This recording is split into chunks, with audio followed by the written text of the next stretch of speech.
Okay, so hopefully the audio is working better today. And let's get ready for part 5. Here we go. This is... okay, part 5. Let's get started. So I'm in code, part 5, day 5. Binary boarding. All right, you board your plane only to discover a new problem. You dropped off your boarding pass, or you dropped your boarding pass. You didn't drop it off. You aren't sure which seat is yours, and all of the flight attendants are busy with the flood of people that suddenly made it through passport control. And that was our fault. Let's see what you did there. You write a quick program to use your phone's camera to scan all the nearby boarding passes. Your puzzle input. Perhaps you can find your seat through the process of elimination. Okay. Instead of zones or groups, this airline uses binary space partitioning to seat people. A seat might be specified like FB, FBB, FF, RLR. Okay, where F means front, B means back, left means left, R means right. First 7 characters will either be F or B. You specify exactly one of the 128 rows on the plane, numbered 0 through 127. Thank you, airline, for being 0 indexed.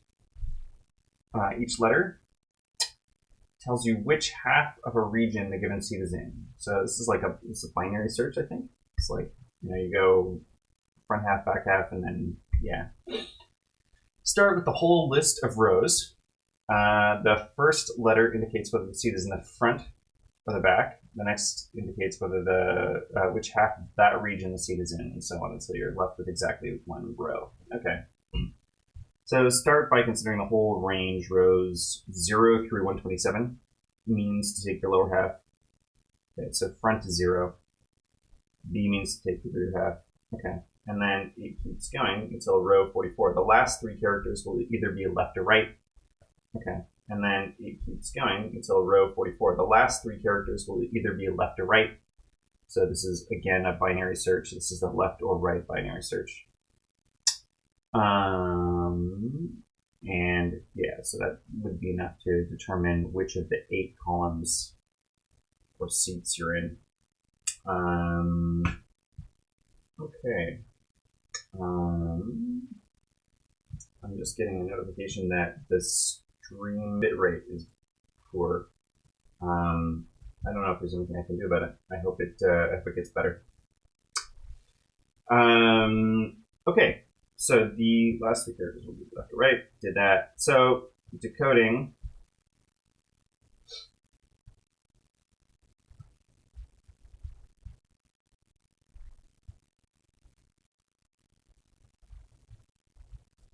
There we go. So, okay, I'm hoping that the stream continues to record okay.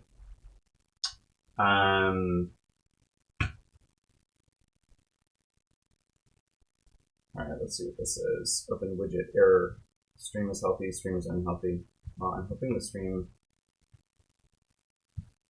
becomes better. I'm just going to check the stream settings over here and make sure that it's enough of a bit rate. I don't know how to change this. I always have to look for it, so you'll have to excuse me. Audio bit rate. Video bit rate 4500. I think it gets a variable bit rate anyway.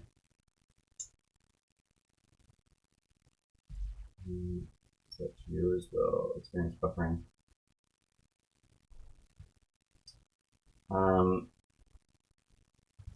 Well, I hope that this is continuing to work. I'm going to move ahead as if it is, and we'll have to see how it went later, because I don't think there's much I can do about it. Okay, so we've got our input. So let's just copy this whole thing, and we will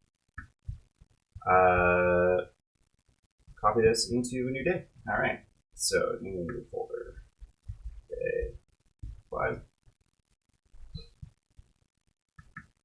New file. All right.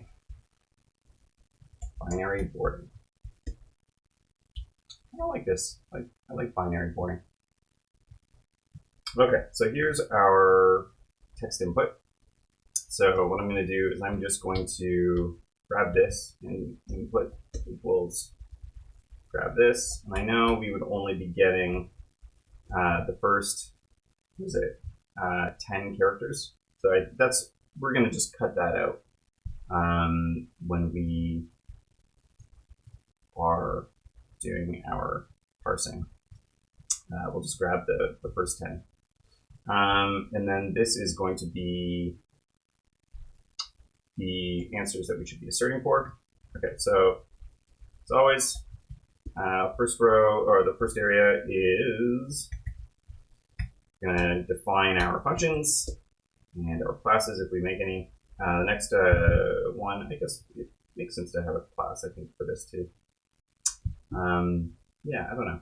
Next section is tests. So we're going to prove that it works. And then the last section is going to be run, where we actually just get the answer.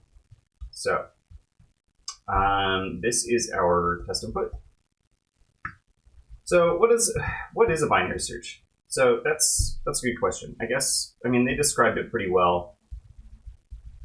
So you've got this space with 10 slots in it, and a binary search is effectively, is it going to the left, is it going to the right? So if you get, a left, then it's on the left side. If you get a right, it's on the right side. And then again in here, it's like, oh, is it left of the middle or right of the middle? And then until you are left with only one option. So that's effectively a binary search. This is how binary numbers work. In fact, I'll bet that we could probably take this back front, and convert this into a binary number to get a seat number. And I think that's effectively what we're going to do, like 101, like 101 in binary. So this would be worth 2, this would be worth 4, so this would be the number 5. And this is effectively how a binary search works. So you got 8 positions, right? So the first, so this would be 0, 1, 0, 1. Okay, so the first one would say, oh, you're on the first half. The second, or sorry, it would be, yeah, you're on the second half because it's a 0. The second one would be like, oh, you're on the first half of that. Then the second one would be like, oh, you're on the last half of that. Or I got this backwards, it would be 101. So you'd be on the first half, then you would be on the second half, and then I guess the first half. Does that make sense? I'm confusing myself. But anyway, that's effectively how binary search works. And it's basically how binary numbers work. So let's see if we can generate a binary number from these characters and turn that into something meaningful. So this is the first 7 letters. So expressed as binary, the back is higher and then front is lower, right? Because the front is 0 indexed. So that is the binary number. And I think I can parse int. So I keep using parse int because you have to specify the base and it's very annoying. But in this case, it actually would come in very handy. So let's grab log equals console. All right. And let's log that. Do that.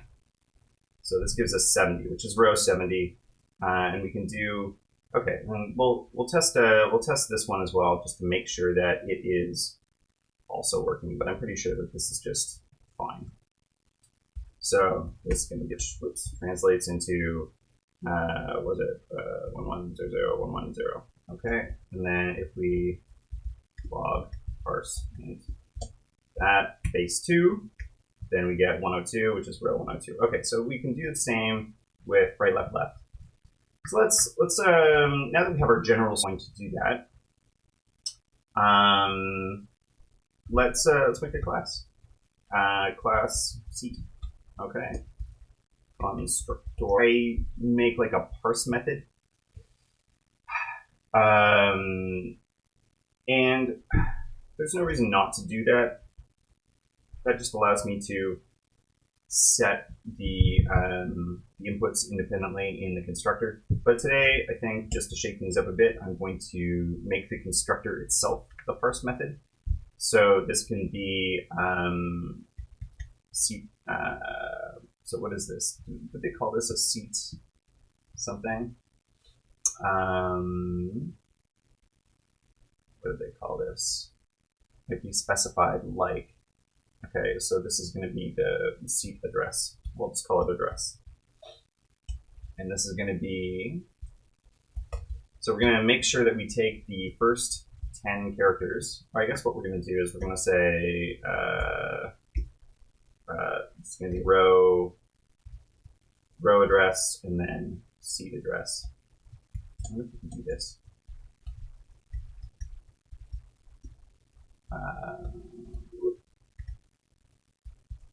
Okay, and then the rest we don't even care about. Equal address match, and we're going to do F or B, F or B, and there's going to be 7 of those. We should anchor these. We should also always anchor our regex. And then we're going to have left to right. And we're going to have 3 of those. And then we don't care about the rest. And then dot star. In fact, that's just all we need to do, I think. So let's see if that works. And then, okay, so to calculate the row, what we're going to do is we are going to grab this row address. We're going to place, and I think if we regex replace, I mean, we don't have to replace with regex. We can just say replace. Let's just split this out into lines. Okay, replace front is 0, and we're going to replace back 1.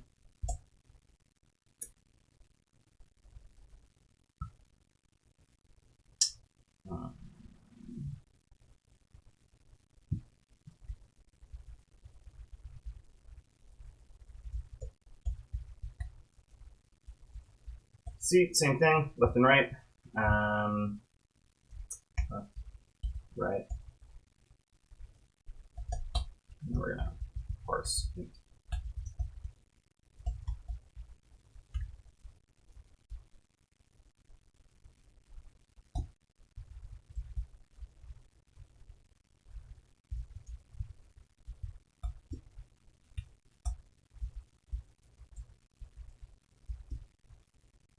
Alright. So let's try these. So we're going to parse int. Not parse int, we're going to use seat. Dot row. Assert. We don't have assert. Require assert.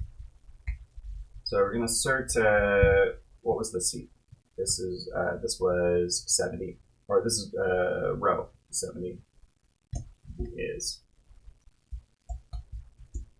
Okay, so let's see if this blows up. Probably will. Yep, cool. Why did it blow up? Null is not iterable, cannot read property symbol. Okay.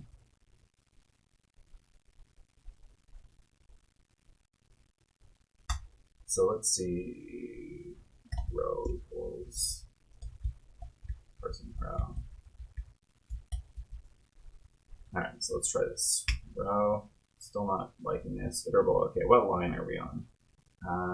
New seat,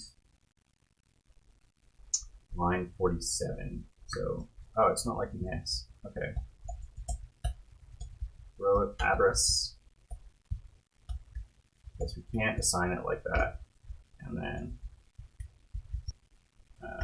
whoops, yeah, row, feet.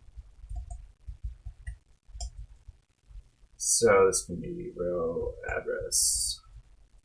I guess I should spell that right. And then seed address. Okay, so let's try that. Oh, I don't know what I was thinking there. Equals row.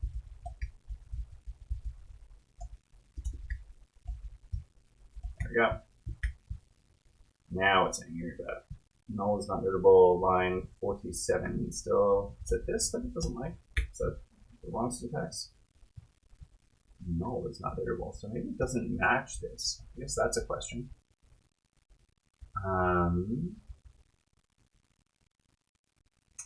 Constructor address. Oh, let's take a look. Let's log. Oops. Address. So what are the log?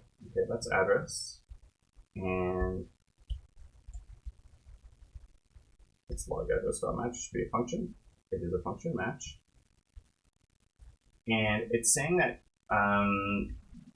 the result is not iterable, so maybe it's not matching. So it cannot read property. So, okay. So we're getting null back for the match. So this regex doesn't match. So this should be a capture group. Is that how that works? Can you do capture group with a thing outside of it? I guess we'll find out. One thing we can do is we could say F or B, and then that's 7, and that's the capture group. And then we'll have R, L for the characters that are available, and then that's the second capture group. So like that. Yeah, still not matching that. So B, F, F, F, B, B. 1, 2, 3, 4, 5, 6, 7. F or B's. So let's log the address. Log address. And okay, so that is 7 B's or F's, which is what we have here.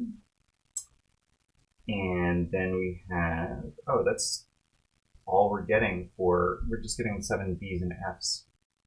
Oh, that's because I'm not putting in the full thing. Okay, let's try that. Okay, so now we're matching, and then we're getting an insertion error. Okay, so at least we're getting some. So it's getting an insertion error that something is not true. So let's find out what the row is. We'll log that. Row is coming back as 0. Oh, that's because percent row, this should be here. That row is still 0. And row address. I wonder if row address is not being set correctly. Let's find out.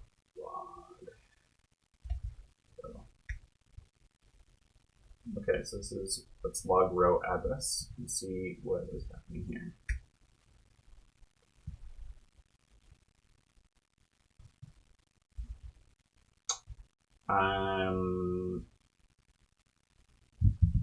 That's interesting. The row address is only. Oh, it's because it's only a single capture group. Oh, I should have kept this from earlier. Okay, there you go. My regex is not very strong today, apparently.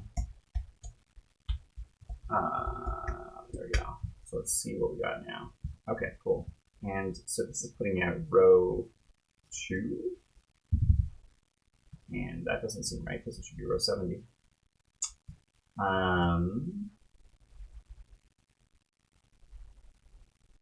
So replace F with 0 and then replace B with 1. And then, so what does this give us? Oh, it's like not a global replace.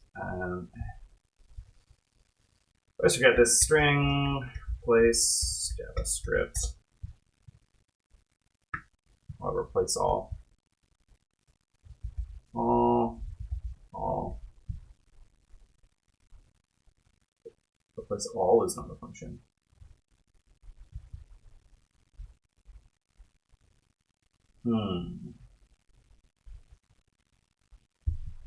I guess, I mean, I can use a regex to do it. It seems so wasteful to use a regex to replace this. Does it take a third argument, which is like, keep going? If you're replacing a value and not a array, only the first instance will be replaced. To replace all, use the global modifier. See more examples. Okay, global. I mean, that's for, yeah, this is for regex. Perform a global case instance. Yeah, so it's like you always have to create a regex. Okay, well, let's do it. I guess global. It's not that bad. Oops. Global. All right. Let's run this again. Replace all of. All right. So now we're getting 70. Crap. So this can just be. We don't need to have this in variable. Parse int. 2. Parse int.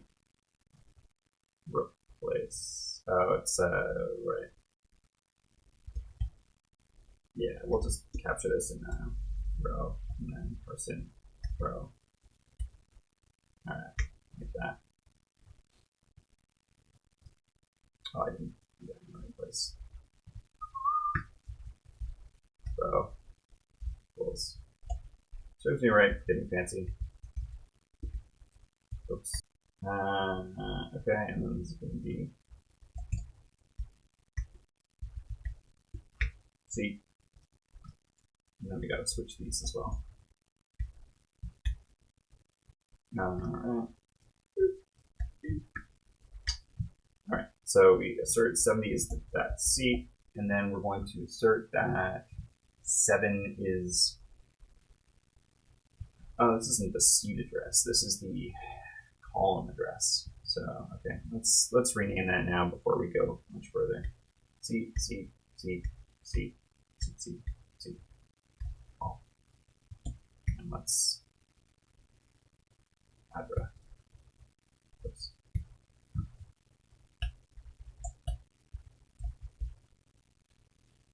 Call A.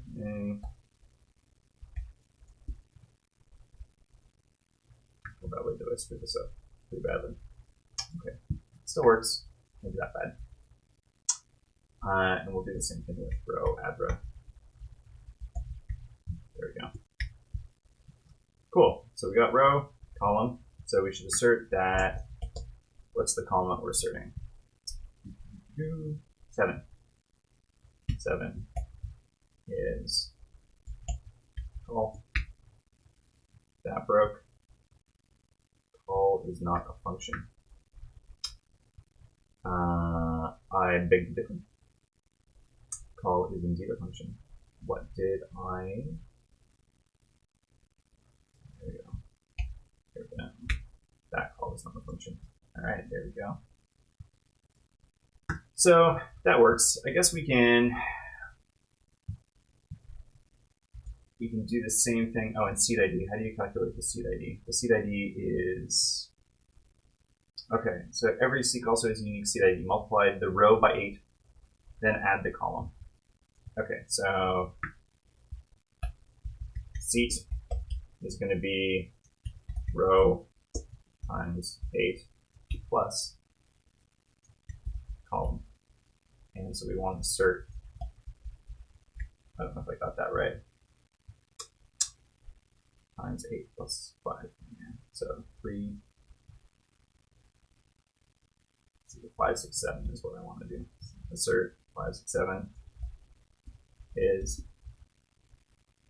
and this is going to be C. Perfect. Okay. Neat. So we could fill out assertions for these other rules. Maybe there's a better way to do this.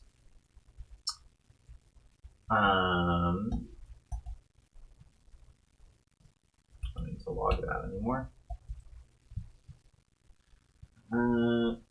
Yeah, I mean, why not? We'll just copy these down here. So we're not really making use of the input. I guess what is the question? The question is, as a saying, you should look through your list of boarding passes. What is the highest seat ID on a boarding pass? Okay, so that is going to be the question that we're asking. Is we're going to check to find the highest. So we're going to split the input. We're going to create seats. We're going to map them. We're going to get their seat ID, and then we're going to find the highest one. Okay, so let's just write these assertions real quick. Make sure we're not crazy.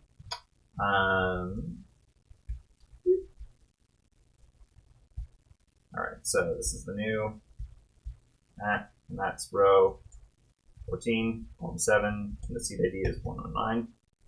And the next one is row 102,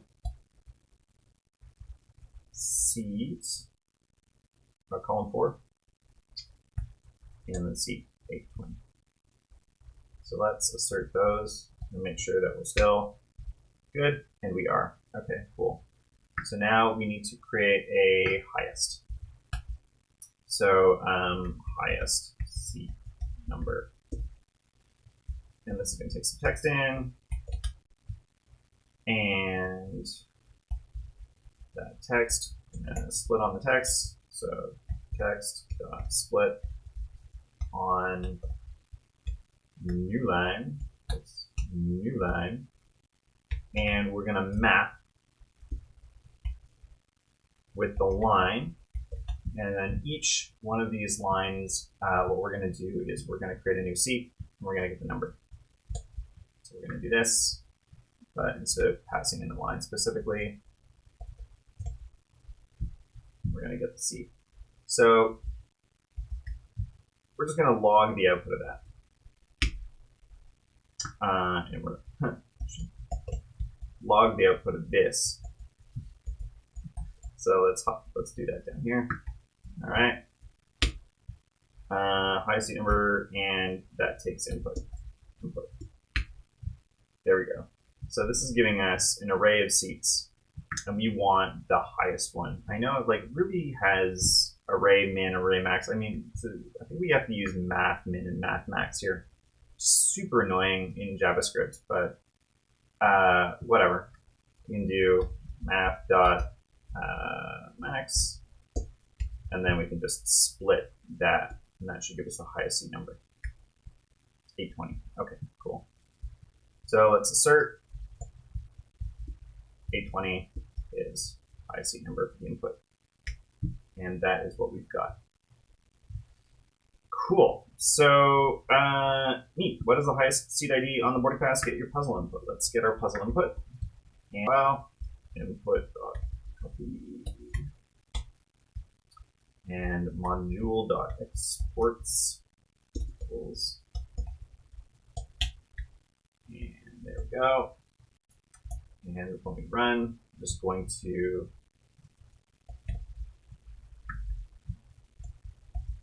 log the highest seat number, and we're going to require this input as our text. Module exports. Am I missing? Oh, missing them. There we go. Let's try again. 885. So, yeah, let's give that a shot. Let's put that in and see if that's what they like. 885. Survey says that is the right answer. 1 gold star. All right, continue to part 2. Part 2, ding. The fasten seatbelt signs have been turned on. Time to find your seat. It's a completely full flight, so your seat should be the only missing boarding pass in the list. However, there's a catch. Some of the seats at the very front and back of the plane don't exist on this aircraft, so they'll be missing from your list as well. Your seat wasn't at the very front or back, though. The seat IDs +1 and -1 from yours will be in your list. Interesting. Okay, so we need to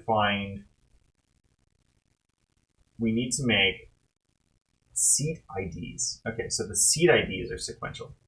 That's interesting. So we need to create an array of seat IDs, and then find the missing value in that array. Okay, cool. So let's copy the text and make part 2. New file, 2 dot. Copy. No, it's not. It's lit copy. It's lit. I think I made that joke yesterday. My apologies. Okay, so let's grab most of this stuff from here.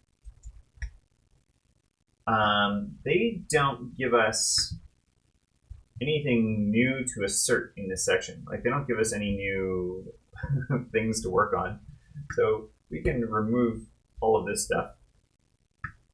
The entire test section, we're just going to be basically making a method that does what we want, and then we will be just calculating the answer, I guess. It's fine. So remember, right before we did this mathmax, explosion to find the highest seat, this was just giving us an array of all the seat numbers. So that's really kind of what we want. So we want seat numbers equals, here, let's just copy this. Oops. There we go. And like that. It's going to be seat numbers. And so highest seat number is going to be seat numbers text. And this should still give us the same answer. It does not. Log is not defined. Oh, because I've removed log. So throw log in here.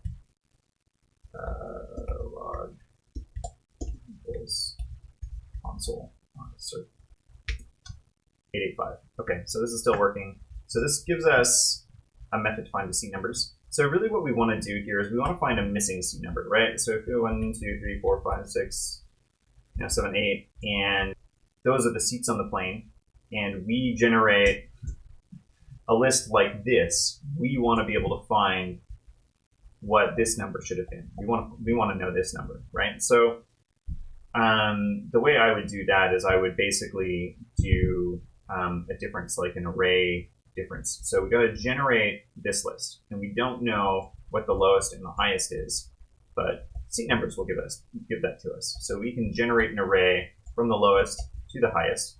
Then we can diff that against the array of seat numbers that we have, and that should give us this missing value. So let's just keep that here as a visual reference for what we're doing. And what we want to do is we want a function to generate this, which is all possible seats. So all seat numbers.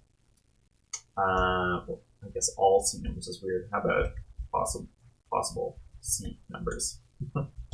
They say it's not the lowest or the highest, and that is an indication that we don't have to worry that it's going to be like one of the ends, which we wouldn't be able to figure out. So, so this is going to take this text in. So what we want to do is we want to say we want the highest seat number and the lowest seat number. So lowest, it's going to be the same. And it's going to be mapped in. So highest seat number and lowest seat number. Lowest.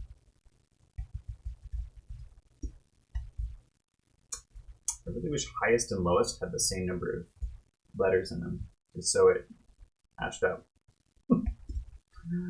Okay, and then what we're going to do is we're going to create an array from low to up to and including high. So possible seat numbers. Let's log that. Log possible seat numbers input. Oh, we don't have an input anymore. Let's just grab the input here.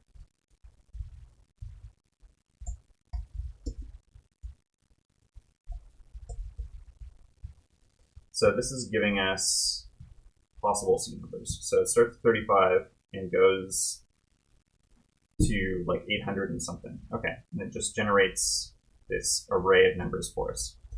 So we've got that, and then we have seat numbers, and then is not going to be. It's not going to be sorted. I wonder if that's going to be a problem. So I know in underscore there's like array diff, but maybe there's just a JavaScript thing we can do. I mean, we can just it's an index of, last index of. Yeah, I don't want to do all that. What we can do is not that is in possible seat numbers that isn't in seat numbers. Okay, so what we can do is we can say seat numbers input. So what we want to do is we want to do for num in oops. So we'll say seat number input. So turn. I'm not in a function, but I will be in a second. So return n unless n in occupied seats. Okay, so we'll make this function, and this will be find my seat, or find an empty seat.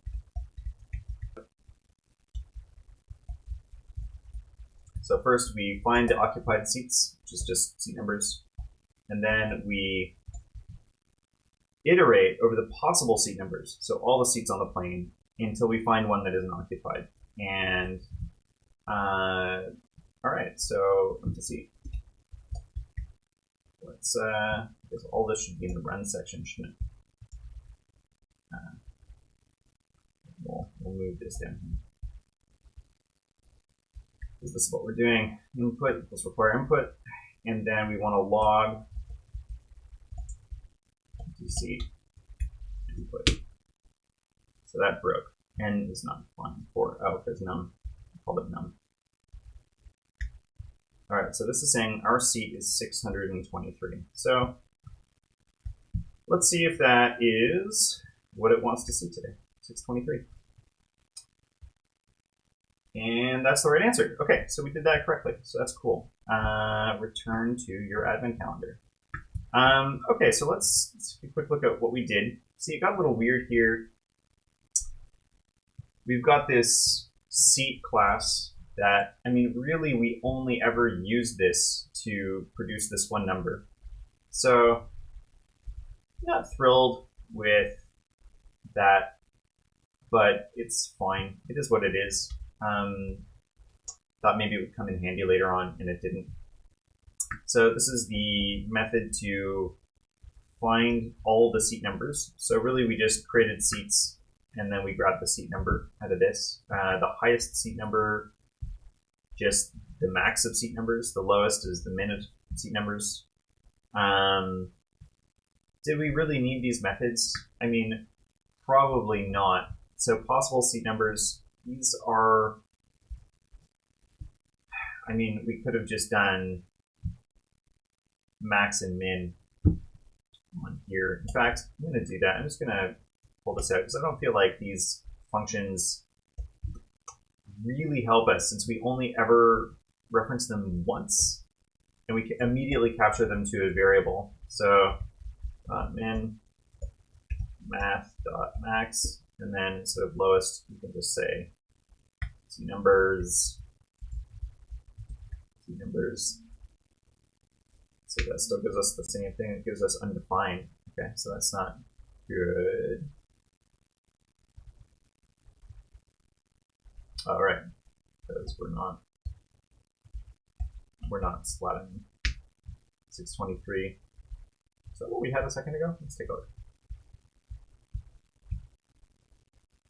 Yeah, it's the fact that we are running this twice is kind of annoying, but you know what? It's only twice that we're running it, so I really don't care. We could capture this into a variable. We can memoize the output. That's probably what I would do if I had any memoization stuff imported.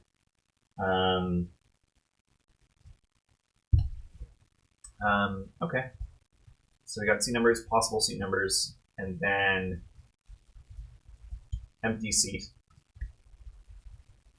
So occupied seats. So this, you know, this is what we're doing here. We're saying occupied seats equals seat numbers.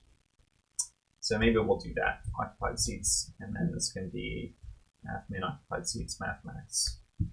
Okay. And then occupied seats, seat numbers input. So this variable being created twice is usually a smell, but I'm okay with that. And then for number in possible seat numbers, return the number unless it's already in occupied seats. Okay. Yeah. And then we got input, require input. Oops. And usually what I do is if I don't need to store the input in a variable directly, I can just pass it in like that. And we can get rid of that. In fact, let's leave that in there so we know what we're doing. And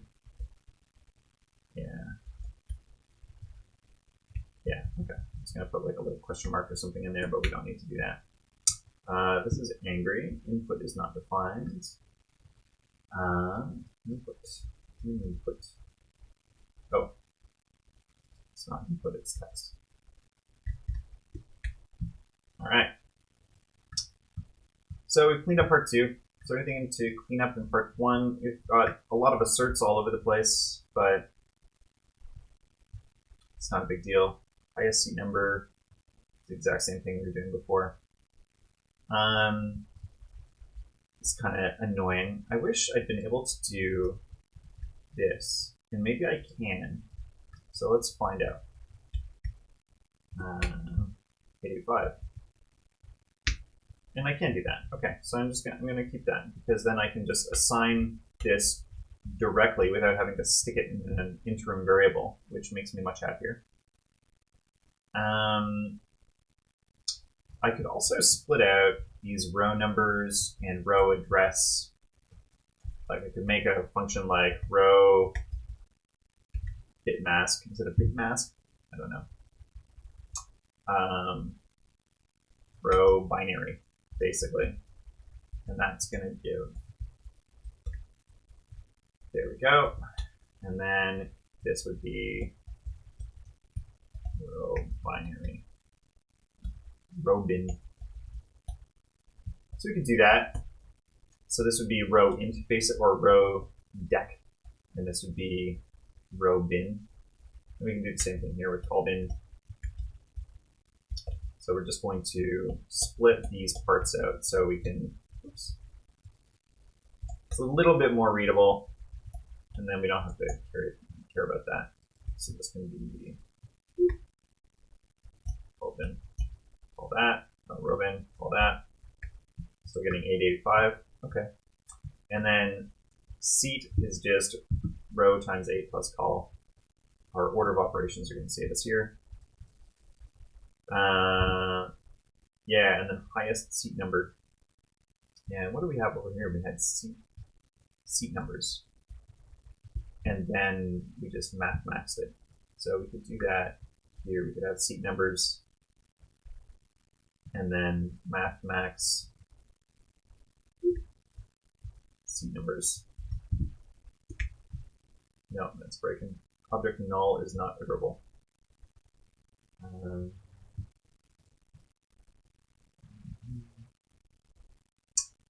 Is not iterable.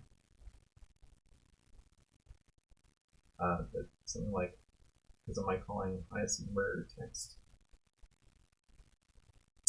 Let's find out. So line 47 is where it's angry. 47 is here, so it's saying the address doesn't match. Okay, it's being called from line 70, new seat line. So line is text split. Here, let's go back and see if it's still broken.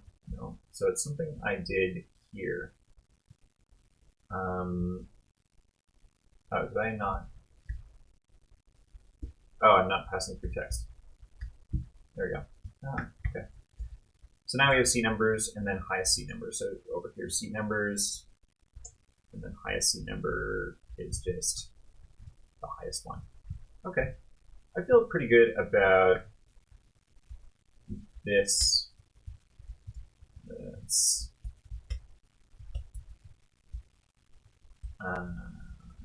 Let's see how this looks in Markdown. We can commit it. Yeah, okay. And then this, this input. I don't think I ever used this input. Do I? I do. Highest number in the input. Okay, that's fine. All right, so let's commit this. Just to get X. And this is day 5. And we will push this. And I hope the recording worked today. Getting the impression that there were a lot of problems with my internet cutting out and being annoying, which I'm very sad about. But hopefully it's preserved in recording form. Like it just buffers the recording. I don't know. I guess we'll find out. And now let's see if it made it through. Oh, that's the other thing. Oh, pushing to remote failed. Oh, so I gotta get up first. So that's the other thing. Is I should add it to the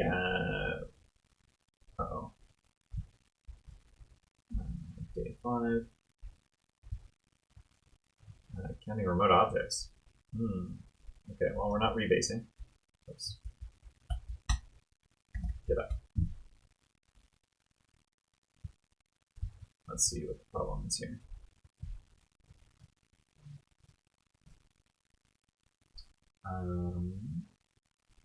Oh, you know, it's because I already committed.